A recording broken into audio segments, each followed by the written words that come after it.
Hello, this is Decoherent, and welcome back to some more Torment, Tides of Numenera. So, quick disclaimer before we start. I'm not sure how much I'll be able to record. I had dental work done this morning, and my jaw's just killing me. But I can't just skip a day, so here we are. So, off camera, I was just sort of clicking the random button over and over on here, and checking out the different tombs. Most of them are not terribly interesting. There's a few other memorial obelisks things. I don't know what to call them. There's at least one that we haven't seen. It was this tall sort of silver statue of a man, and it had like a poem on it in memory of whoever this person was. So that was kind of neat. And when I randomly teleported into this room, all of a sudden there's a guy. So I tabbed out and came and started this up because I don't want to miss anything on camera, of course. So this is interesting. So hero. Wonder if he's hero protagonist. All you can tell about this man is that he is clothed in red robes, with a pipe in one hand and a staff in the other. Is he a weary traveler, a seeker of relics? Perhaps the pipe and staff are heirlooms from his ancestry. One thing is not in question, the look of disgust on his face. You're an explorer. Let me guess. Tantalum set you down here too, didn't he? He told you to come find Hero? Well, you found me. He scowls. Tantalum. That drig. That sodden lack-nibbler, that scabrous tulk. I'll bet he does this to everyone, sends them off on a wild goose chase with promises of deep and secret knowledge, and then laughs about it to himself. So, what are you doing here? I'm an explorer, relic hunter, theorist, and now, apparently, the man who missed his funding deadline with his investors because of a stupid prank by that creft-eater Tantalum. So you know Tantalum too, huh? Unfortunately, he huffs, I was looking for ways to tie together a theory about certain gravity-bending civilizations, but Tantalum diverted me by saying that I'd find my answers if I read enough tombs. So, yes, I know him, that bastard. How many tombs have you read? If you ask Tantalum, not enough, he laughs. If you ask me, far too many. Have you found anything interesting in your explorations? If I ever see Tantalum, I'll show him what these tombs are good for. I'll inter him myself. He puffs angrily on his pipe. You know what? I'm going to go find him right now. He strides away, and then realizes you have spoken to him and stops. He turns. My apologies. You're not to blame. Farewell yourself. And then he sweeps from the room. Huh. Well, that was unexpected. Oh, these are neat. I've never seen black ones. Pretty cool. Okay, well, on camera, let's do like one or two random ones. I don't want to get bogged down in identical rooms. Although this is really cool, it's not very visually interesting. I was hoping for a view like this, you know, but in-game. Oh, wow. Got a couple new things here. Nifty glowing ball. Then yeah, these were the statues I was talking about. Was certain that gold hair wrestling was the next big thing. It was not. Oh, that's funny. There's no epitaph. Alright, Walter. Should have thought about that ahead of time, huh? Alright, one more. I say. Let's find out if I mean it. Ooh! I'm ready. We are never getting out of here, guys.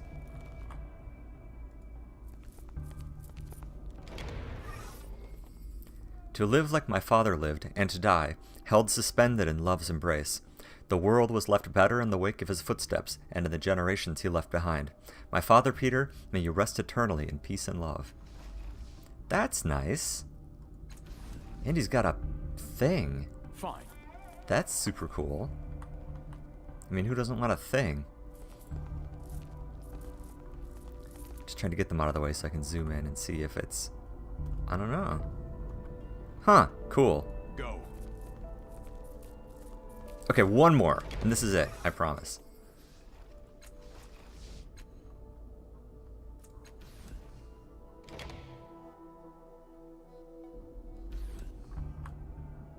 Okay, these are things we've seen before. A dead smell. Okay, so let's take a look here at our journal. Because we need to find the first cast-off's tomb. Yep. We're going to go to 1254, which is... There it is. It's the gate that I have written down, which is the same as this other person, the Marcissa that we came across. Yep, here we are. Let's see here. Let's just take a look here, rather than relying on my, frankly, poorly written notes. Okay, we'll go there. We've been here. We've been to Ronos Castoul's tomb. And this is the Endless Gate and Marcissa's tomb. Let's go to the first Castoff's tomb. This will be interesting. I guarantee it. 3431. Huh, I didn't have that written down. We'd have been lost forever. Ooh. Okay, before I poke at things, this morning while I was sitting at the dentist's office, I was thinking a little about the first Castoff. First of all, or not the Castoff, I'm sorry, of the Changing God. Like, where is he? I assume that I'll encounter him at some point, but why would you just take off like that? It seemed to me that this may not be totally the case, but when he jumps out, that the mind he leaves behind in the cast-off body is maybe not exactly a blank slate, but sort of, and it's full of chunks of his memory. So, wouldn't it make a lot of sense that you'd want to, immediately get to know them, to, bring them into your circle of whatever, because they're probably pretty smart, and they're clearly pretty tough, and that would be great to have your own, I don't know, posse? Something like that? Also, it's apparently really hard to kill these cast-offs, right? So, I wonder how long it would take before everyone was a cast-off body. Anyway, this is cool. This is super cool. Okay, I can only look at the one. Do people actually live here? The statues are all of the same person, the first cast-off, presumably. Each of them wears a different mask. Oh yeah, they do. Well, that's neat. This frieze appears to have been defaced. There are two figures facing each other in anger, but it's impossible to make out any more than that. Fine. I think this one I can interact with. The carvings here display two figures standing side by side on a crag overlooking a plateau with a wide disc as its center. The scene is familiar. Yeah, this is the labyrinth. A wave of dizziness envelops you, and you steady yourself against the rough stone. This does not help. The memory flows out through the stone in rumbling pulses, overtaking your senses. Yes, this scene is familiar because you experienced it firsthand when you rebuilt your mind in the labyrinth. And now, here, the full memory awaits you. Awesome. The memory of that long day pours past you, cold as melting snow. You direct the first cast-off gaze towards the resource-rich plateau where Mile of Ost will one day stand. You ignore the laughter in her eyes when your own constructs turn on you and make the necessary repairs. And then, the rush of time slows as she makes her way up a moss-hung path toward you, her eyes bright behind the mask. I have something to show you, she says.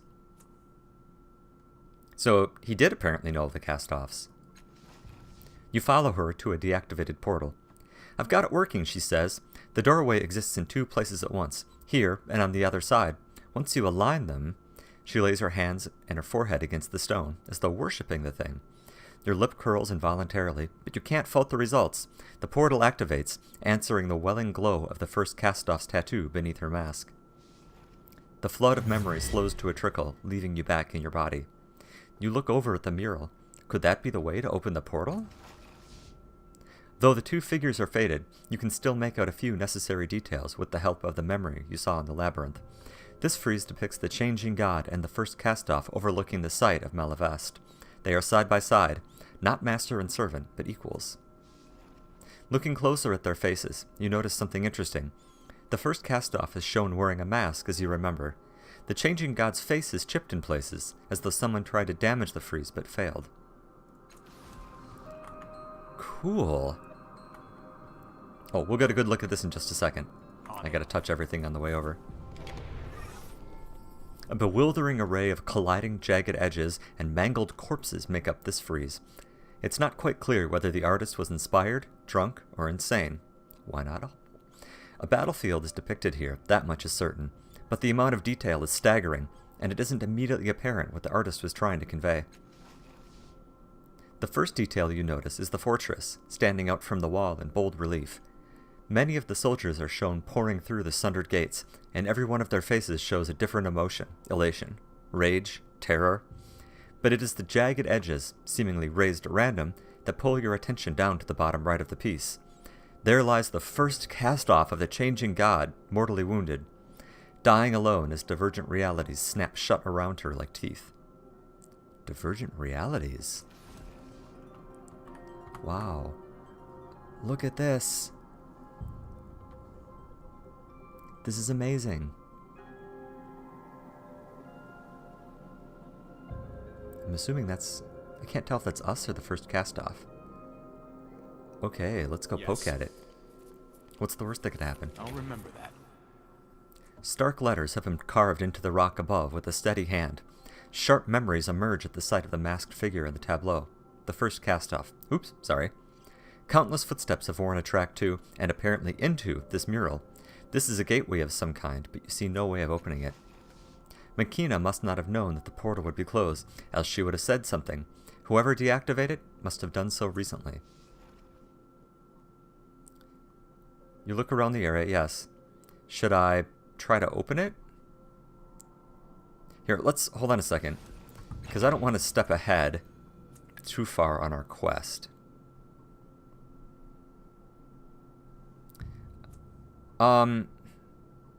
If I open it, I don't want to walk through because I want to go down and find the Endless Gate and mess up those guys. Let's come back to this. Yeah, just in case. Sorry. Ready. But an Endless Gate, aka a hallway. Yep, 3414.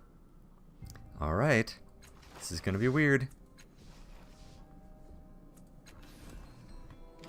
Well, that's not good.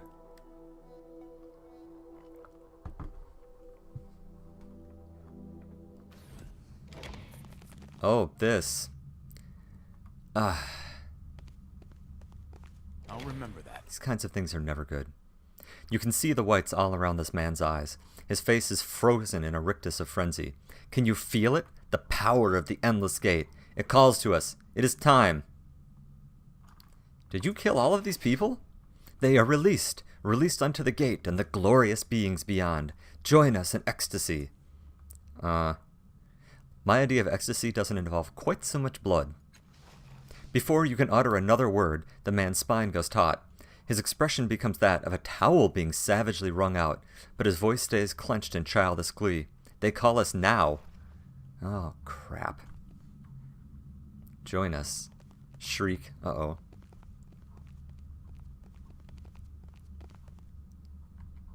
Ah, crap. Okay. Thought it was going to suck me through while I'm at it. Okay. Most of these pods can be opened on one side. Several contain humans, many of them Saga citizens by their clothing. Ugh. Wherever the blood does not obscure it, vaguely humanoid shadows lie within these pods. Alright. So that should actually be up there. Okay, let's poke at this one. The children of the Endless Gate seem to have paid special attention to this tomb. Their scrawl covers it in bloody smears and gobbets. What little you can read seems to offer praise to the dead woman and to whatever it is the children worship. Below this desecration, however, is an old carved inscription. She who stood watch between hope and terror, and died, beloved, on her feet, in service of we who suffer. It is signed Inifre. She who stood watch between hope and terror. Huh. That's interesting. So someone was trying to keep this portal closed? You cannot read the name, for it's obscured by spatters of blood smeared by the venerating touch of countless passing cultists. Still, you're fairly assume this is the tomb of Narcissa, whose proximity to Inifre must be what inspired this display of, you can hardly call it devotion, but it's certainly effusive. Oh, I don't want to go in a portal. Let's go poke it, though. Portals are almost never good. Cloying invisible fingers tug at your skin. They're drawing you into the portal, eager for the life that flows through your body, eager to keep you there. You have a bad feeling that once you step through this gate, there will be no way out except to find the one who opened it. Ah, man. These things are never good. Yeah, it's to follow their way in. Ugh.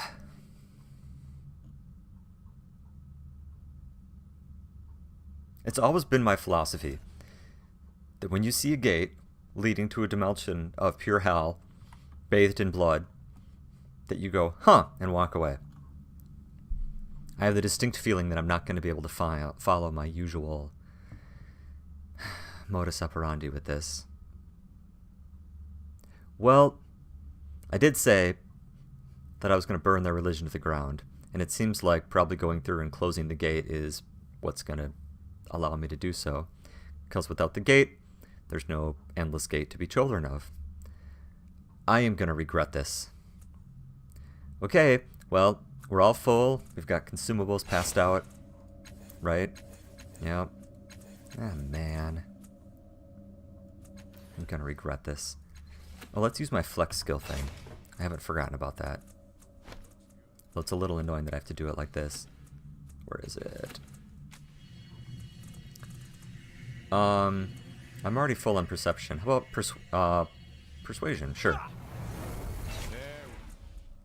Now, what really bugs me is that I cannot figure out how to use Tiber's, or how to get him to use his. And I'm really frustrated because I feel like one of the first times I met him, I figured out how to do it, but now, I don't know. If you remember what I forgot, kindly leave me a comment and I'll, do it in the future. Alright. Here we go. Alright. Making a note. Crap.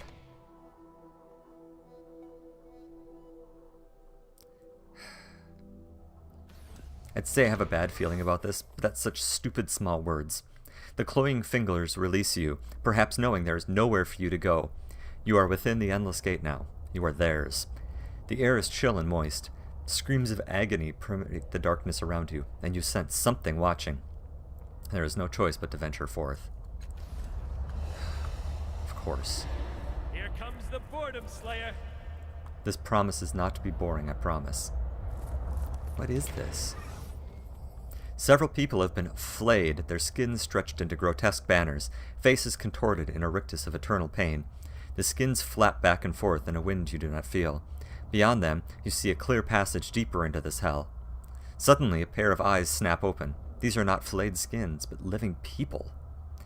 Kill us, it rasps. The children brought us here, not to die, but to suffer, to feed the things that live here, slowly and eternally. No, the skin behind the first, partially obscured in the dark mist, shakes herself awake. Her face remains twisted in agony even as she speaks. Our deaths make them stronger. If you kill us, you will only die here as well. Run. Save yourselves. There is only death, a third voice moans from the darkness beyond the first two. Its eyes remained closed, its mouth gnarled in an ugly grimace. Kill us, or the children, or both, or neither. It does not matter. Death is all that awaits you. The three skins squeeze their eyes shut, their mouths open in wordless screams as some new agony befalls them. A malevolent presence weighs down upon you. Something watches with eager anticipation. It almost wants you to kill them. I'm pretty heavily conflicted here.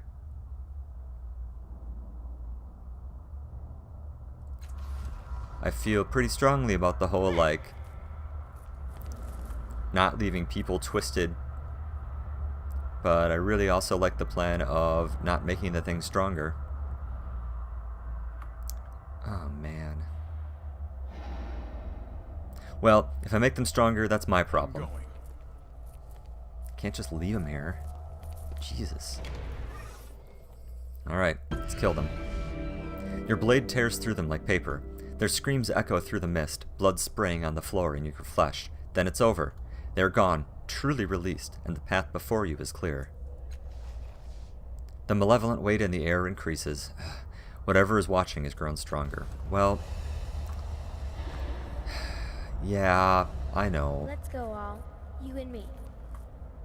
Does this let me not have to deal with those guys? Because if I can avoid dealing with them, that's okay. Go. More. Oh no. Am I gonna keep making this stupid thing stronger all the way through?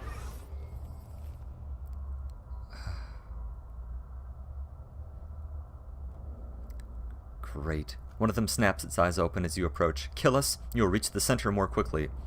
No, a second voice moans behind him. When we die, they grow stronger. You will never survive. So, I'm worried that if I leave them, I won't have a way to come back and kill them. Yeah, am I gonna have to fight my way through all these things? Wow, there's a lot of them.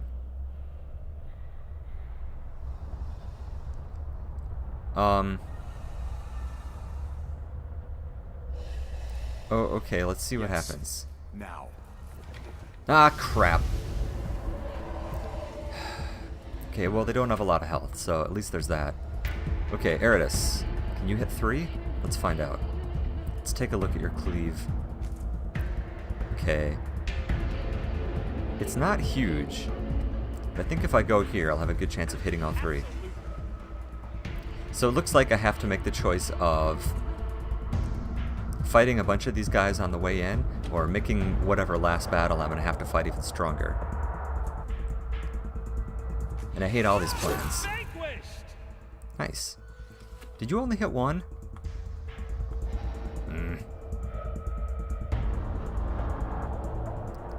Okay.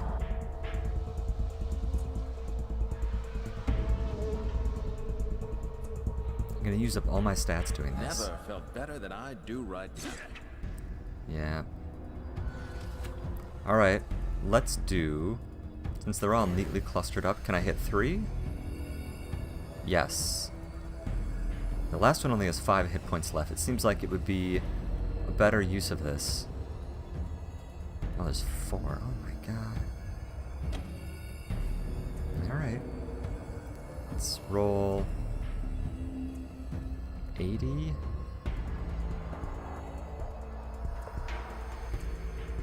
It's only 9 damage. Surrender. Okay, good. And there's no real point in moving anywhere, but I want to move up so everyone's got my aura. Okay, Rin. Oh yeah, that's neat. She's got these other things.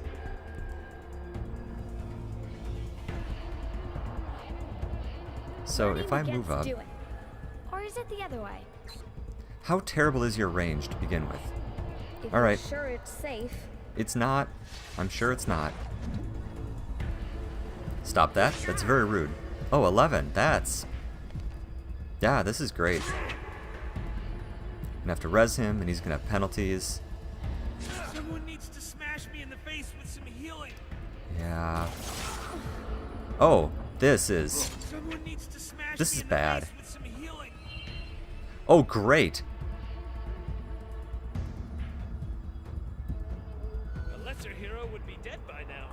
Yeah, they would. I'm fairly impressed with you, to be honest. Okay, let's try your cleave again. How many can I hit? Only 2.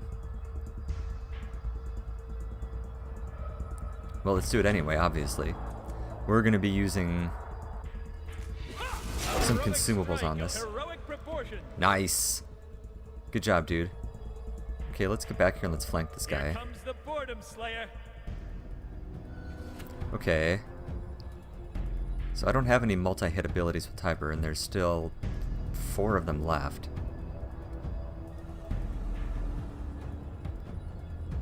Okay. What are my options? I don't have any AoEs, do I? Attack that deals weapon +3. Alright, let's go ahead. Oops. No, come back here. Let's just go ahead and use this. Make sure we have 11. 10 plus 0. Okay, this is definitely going to kill it, provided I hit. No hard feelings. Nice. Okay, we have 2 left. 1 at 20 and 1 at 5. I'm going to hope to God that for once I can figure out how to make Rin do something. She's not carrying a melee weapon, is she? Oh my god. Well, I'm still still going to shoot the one that's got more health. Or should I toss a heal out? Rin can toss a heal out if this doesn't work the way I expect it to. Onslaught. What feels like it would work good here? Transdimensional? Yes. So I need to do... Oh, that's the wrong guy. Onslaught, transdimensional, and this guy. Can I even get to 20? Oops, that's not what I meant to do. Well, it's okay. We'll be using consumables anyway, and I want to get over here to try to draw some fire. No, you have a ranged weapon. This little circle must be its range. So in any case, let's get right up close. That's something I could do. Because we seriously, just do 5 damage, Ren, okay? Please, 5 damage. Wow, 14. Should I kill the other one?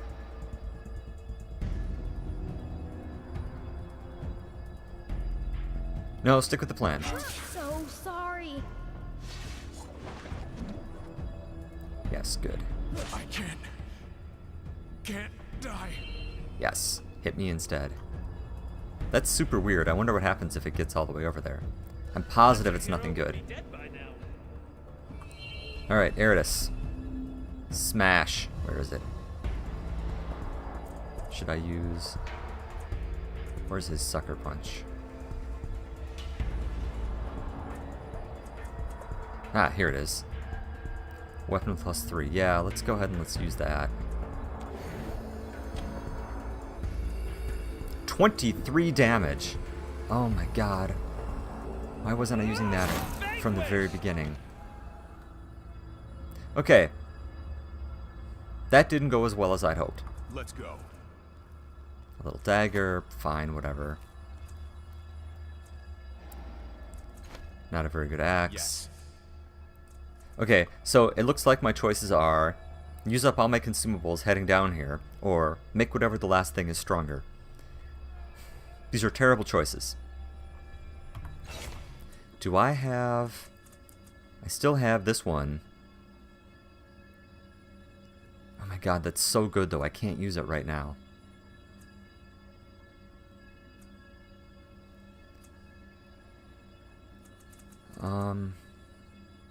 It's really just health that we have going on. Speed, might, 8 points of health.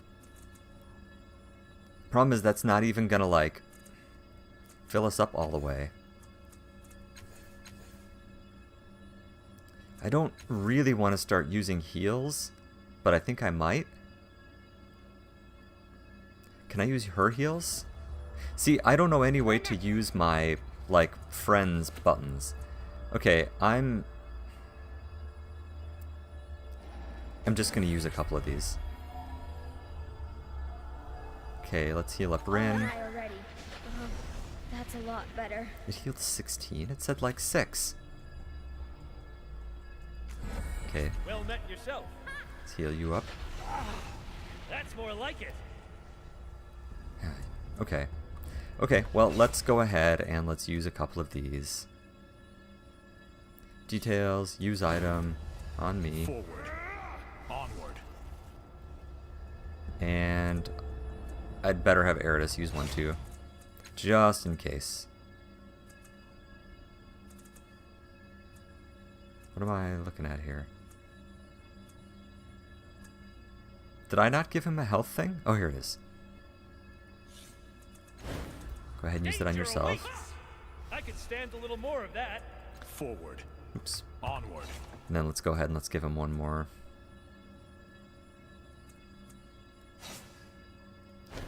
Alright. This isn't great.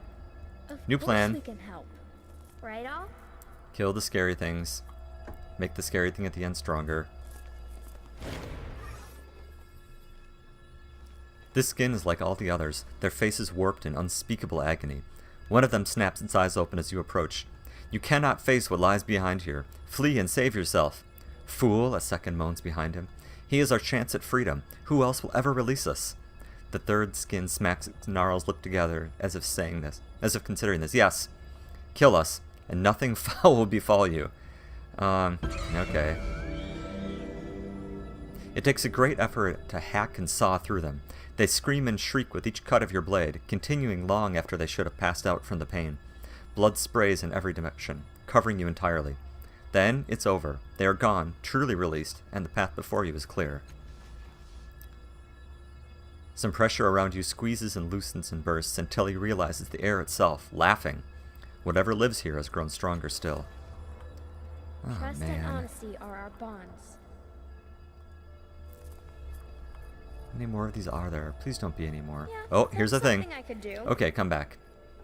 Okay, this is a good time to take a break since it's pretty clear that something bad's about to happen. So, tune in next week for our exciting episode. Thanks for watching, and I will see you next time.